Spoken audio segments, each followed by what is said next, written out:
A little something about Raymond. He's an investor in stocks and rentals. He wants no money from you, no bait and switch, nothing.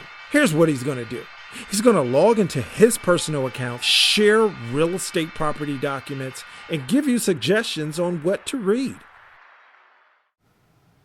If you're looking at this video on YouTube, please subscribe and give a thumbs up. We're going to log into my Fidelity GE 401k, and I want to talk about returns. So let me get in here. We are at the Fidelity homepage of my 401k, and I have two 401ks. I have a General Motors and a General Electric. And if your 401k is with Fidelity, what you see here should be very similar to what you see once you log in. So you guys would be able to follow me whenever I click on something. If you have a 401k and it's not with Fidelity, you can't follow me, but everything I talk about will apply to your 401k. So let's jump in. We're going to get to the good part.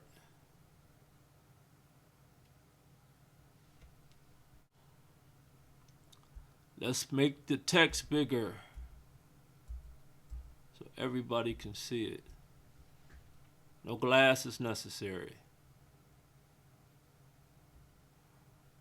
All right, so we're going to click on investments.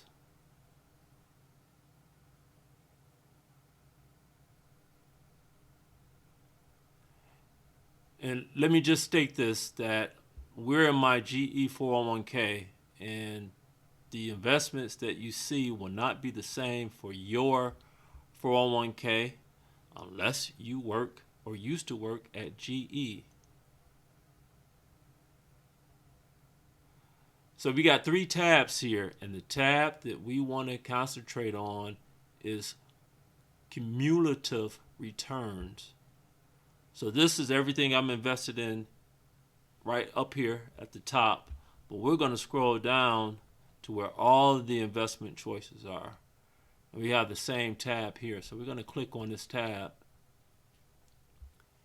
And I want to tell you, I'm doing this early based on this date. This is January 7th. Today is actually January 8th. So we got a lot of data here. And this data is good from the first of the year until where we are now on the 7th. But typically, I come to this tab once I'm deeper into the year. So I will come back here in late February, maybe middle of February sometimes.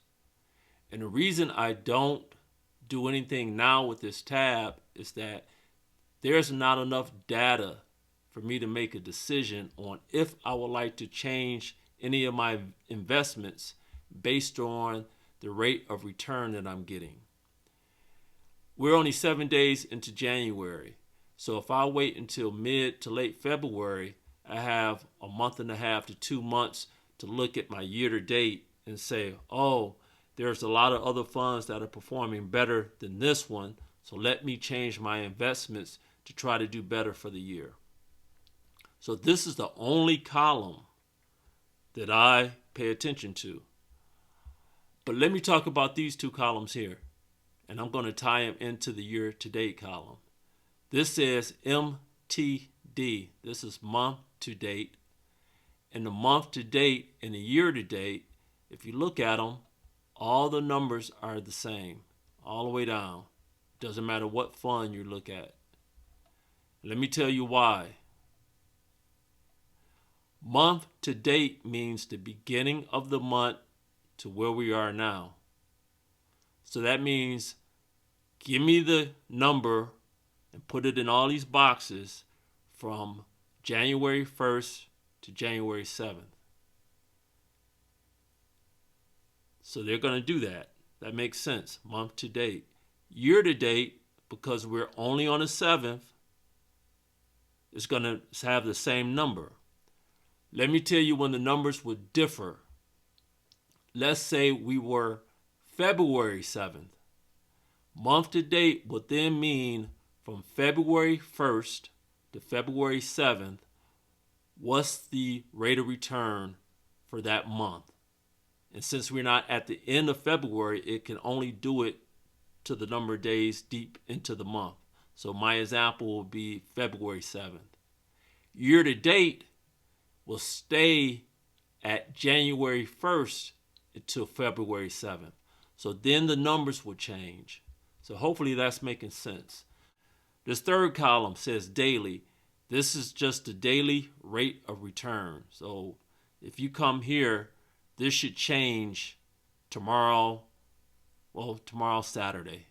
But Monday, Tuesday, Wednesday, Thursday, if you keep coming into this daily, these numbers should change. This number, unless it's a really big movement with any of these funds, it takes a lot to make these change.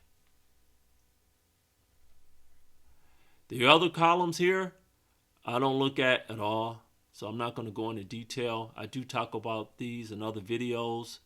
So let me give you an example of what I could possibly do if I was coming in sometime in February using this tab and this column.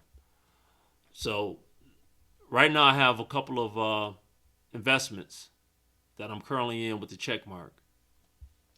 So let's say this was February 15th. So I log in, I'm in this column, and I'm looking at my investments. So I said, okay, this one, 2.34. This one, 1.3.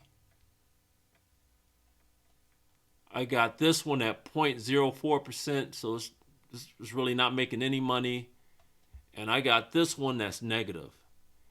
And I'm saying, all right, this is a good date range. I'm all the way up to February, middle of February. So I got a month and a half.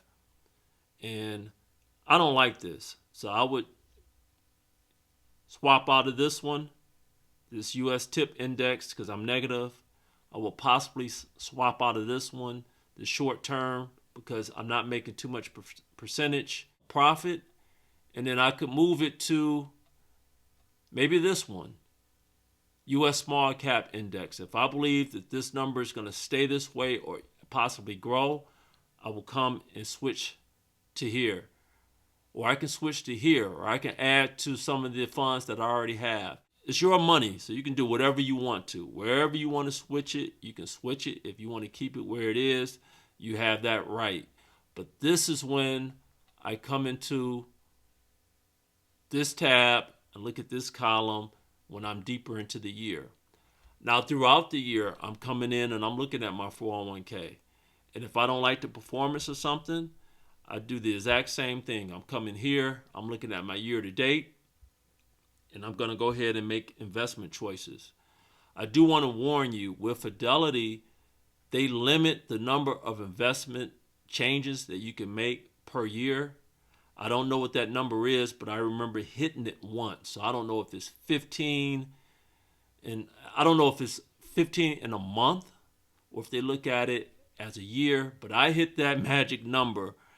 And I got an email saying you can't do all these fund swaps, and if I keep doing them, they're going to suspend me for X number of days. I'm going to be stuck with whatever I have, and I can come back. And if I keep doing it, I don't know what'll happen. I don't know if they kick me out or they're going to put me on some type of punishment. So don't get on punishment with Fidelity by coming in here, making investment changes every day or 2 or 3 times a week.